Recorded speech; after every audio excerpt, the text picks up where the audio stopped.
Gravity first force थी जो ज़्यादा हम एक्सपीरियंस करते हैं, और ये बड़े लार्ज स्केल स्ट्रक्चर पे ये ग्रेविटी काम करती है।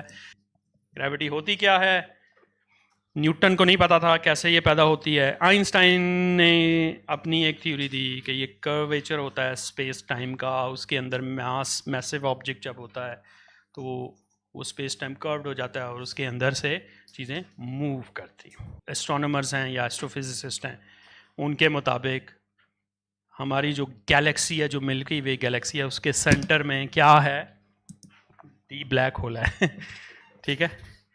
तो वो ब्लैक होल जो है वो पूरी गैलेक्सी को घुमा रहा है। तो जब ऑब्जेक्ट बहुत ज़्यादा मैसिव हो जाता है, उसका मास बहुत ज़्यादा बढ़ जाता है, तो वहाँ पे ग्रेविटी रूल करना शुरू कर देती है। लेकिन जब चीज़ें बहुत स्मॉल लेवल पे आती हैं तो ग्रेविटी ख़त्म होना शुरू हो जाती है, ग्रेविटी का असर ख़त्म होना शुरू हो जाता है। इसलिए एटम के अंदर gravity is no more. Atom के अंदर इलेक्ट्रॉन जो है वो घूम रहा है, ग्रेविटी की वजह से नहीं घूम रहा, वो इलेक्ट्रोमैग्नेटिक फोर्स की वजह से, चार्जेस वाली फोर्सेस से घूम रहा है। ठीक है, तो पार्टिकल फिजिक्स में आप वो वाली फोर्सेस ज़्यादा डिस्कस करते हैं जो एटम के अंदर हैं, पार्टिकल्स के अंदर। तो gravity is very important force. इसके बारे में आपको सोचना चाहिए सोने से पहले कि ये फोर्स क्या है, कहाँ से आई है, कैसे पैदा हुई है। अच्छा, फिर जो इलेक्ट्रोमैग्नेटिक फोर्स है ये भी हम हर दिन फील करते हैं मुख्तलिफ वे से। This occurs between all objects that carry electric charge. और इलेक्ट्रिक चार्ज किन किन के ऊपर होता है, वो क्वार्क्स के ऊपर भी होता है और लेप्टॉन्स के ऊपर भी होता है। जितनी भी चीज़ें हम डेली लाइफ में काउंटर करते हैं उनमें इलेक्ट्रोमैग्नेटिक फोर्स आपको नज़र आती है। ये मैं बात कर रहा हूँ, इसमें इलेक्ट्रोमैग्नेटिक फोर्स का कमाल है। और ये बात ऑनलाइन जा रही है, इसमें इलेक्ट्रोमैग्नेटिक फोर्स की वजह से जा रही है, क्योंकि इलेक्ट्रोमैग्नेटिक फील्ड है जिसमें हमें ये सब कुछ, हमने उसको समझ के ये सब कुछ बनाया है। अगर ये इलेक्ट्रोमैग्नेटिक फील्ड ना हो तो ये हमारी कम्युनिकेशन पॉसिबल नहीं है। इससे केमिस्ट्री को आप समझ सकते हैं, एटम्स, पानी को समझ सकते हैं, शेप को समझ सकते हैं, मॉलिक्यूल्स को समझ सकते हैं, बहुत सारी चीज़ें आप समझ सकते हैं इस इलेक्ट्रोमैग्नेटिक फोर्स की वजह से। बायोलॉजी को समझ सकते हैं। So long range force and well describe by equations mathematics, क्योंकि maths is a kind of language जिससे हम इन सारी चीज़ों को एक्सप्लेन करते हैं। तो जो पुराने लोग थे वो भी अपनी थ्योरी, अपनी स्टोरीज बनाते थे, हम भी बनाते हैं दुनिया के बारे में कि दुनिया किस चीज़ से बनी है।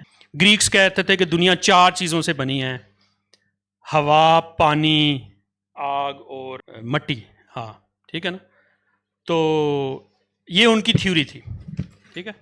तो आज जो हम थ्योरी हमने बनाई है, जो इस वक्त पार्टिकल्स, मॉडर्न जो ह्यूमंस हैं, उनके मुताबिक ये असल में बेसिक बिल्डिंग ब्लॉक्स हैं, जिस वो स्टैंडर्ड मॉडल है, इससे वो सारी चीज़ों को एक्सप्लेन करते हैं।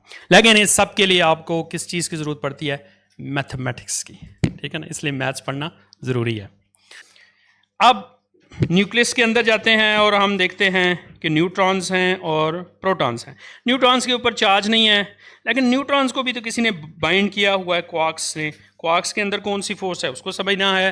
प्रोटॉन्स के करीब कैसे बैठ सकते हैं, ये कैसे पॉसिबल हो सकता है, क्योंकि प्रोटॉन के करीब तो जब आएगा तो वो तो एक दूसरे को रिपेल करेगा, क्योंकि सेम चार्जेस हैं। तो वहाँ पे जो फोर्स उनको बाइंड की हुई है उसे कहते हैं स्ट्रॉन्ग फोर्स। और उस फोर्स को अगर आप तोड़ देना तो बहुत ज़्यादा एनर्जी निकलती है, ठीक है, क्योंकि इसी वजह से हम उसे कहते हैं स्ट्रॉन्ग फोर्स ठीक है। So that occurs between all objects that carry colours only quarks. जिनके अंदर क्वार्क्स होगी उनके अंदर स्ट्रॉन्ग फोर्स होगी। It's a very short range force, ठीक है ना। ये जैसे ही पार्टिकल्स दूर होते हैं ये फोर्स भी खत्म हो जाती है, ठीक है। इलेक्ट्रॉन और प्रोटॉन्स के बीच में स्ट्रॉन्ग फोर्स नहीं है, वो इलेक्ट्रोमैग्नेटिक फोर्स है। प्रोटॉन्स करीब बैठे हैं इसलिए। तो और ये क्वार्क्स को भी इकट्ठा रखती है इनसाइड हैड्रॉन्स, और न्यूक्लियस को भी स्टेबल रखती है। अगर ये न्यूक्लियस स्टेबल ना हो तो फिर तो हम एग्जिस्ट ही नहीं कर सकते। Matter will be converted into energy according to Einstein's E = mc², ठीक है। तो यही होता है कि आप मैटर को तोड़ते हैं और उससे एनर्जी क्रिएट होती है, जिसे हम एटम बम कहते हैं। कि चेन रिएक्शन से स्ट्रॉन्ग फोर्स को तोड़ा जाता है। न्यूट्रॉन्स जो हैं वो हर चीज़ के जो एटम्स हैं उनको तोड़ना शुरू कर देते हैं, तो वो सारी चीज़ डिस्ट्रॉय होना शुरू हो जाती है। तो पार्टिकल फिजिक्स का एक बड़ा नुकसान ये है कि फिर इससे आप एटम बम बना लेते हैं। लेकिन यह है कि उस एनर्जी को हम अच्छे तरीके से भी तो यूज़ कर सकते हैं, और बहुत सारे अच्छे तरीक़ों से यूज़ किया जाता है। जो बिजली के मसाइल हैं उनके लिए भी ज़रूरी है, वो बहुत सारे लोग कर लेते हैं।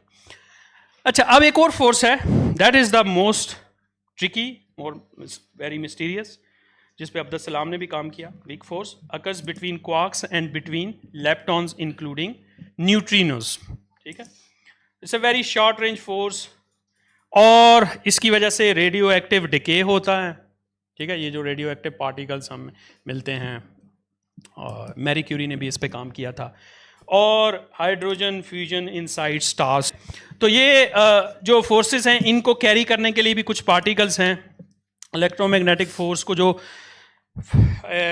जब ये फोर्स एक्ट कर रही होती है तो कुछ पार्टिकल्स एक्सचेंज होते हैं, तो वो जो पार्टिकल एक्सचेंज होता है उस दौरान, या जो फोर्स कैरियर पार्टिकल होता है उसे फोटॉन कहते हैं। ये जो फोटॉन हमें नज़र आ रहा है, ठीक है ना, सो फोटॉन इज हिटिंग एवरीवेयर, आपको भी हिट कर रहा है, मुझे भी हिट कर रहा है, ये लाइट से क्रिएट, और ये लाइट को हमने समझा है तभी ये क्रिएट किया ना।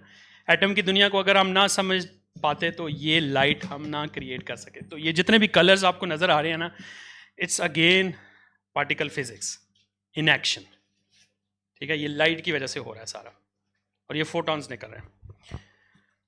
तो इसका फोटॉन्स का मास 0 होता है। अच्छा, मैं भी अगले लेक्चर में मैं आपको ये जो लाइट और फोटॉन है ना, इसकी स्टोरी एक्सप्लेन करूंगा।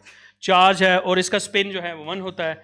स्ट्रॉन्ग फोर्स के अंदर ग्लूऑन्स हैं, मास 0 है उसका भी चार्ज 0 है, स्पिन 1 है। वीक फोर्स के अंदर जो कैरियर पार्टिकल्स हैं उनको साइंटिस्ट ने नाम दिए हुए हैं, W- W+Z पार्टिकल्स हैं, उसका मास भी उन्होंने कैलकुलेट किया है और उसके चार्जेस भी कैलकुलेट किए हैं।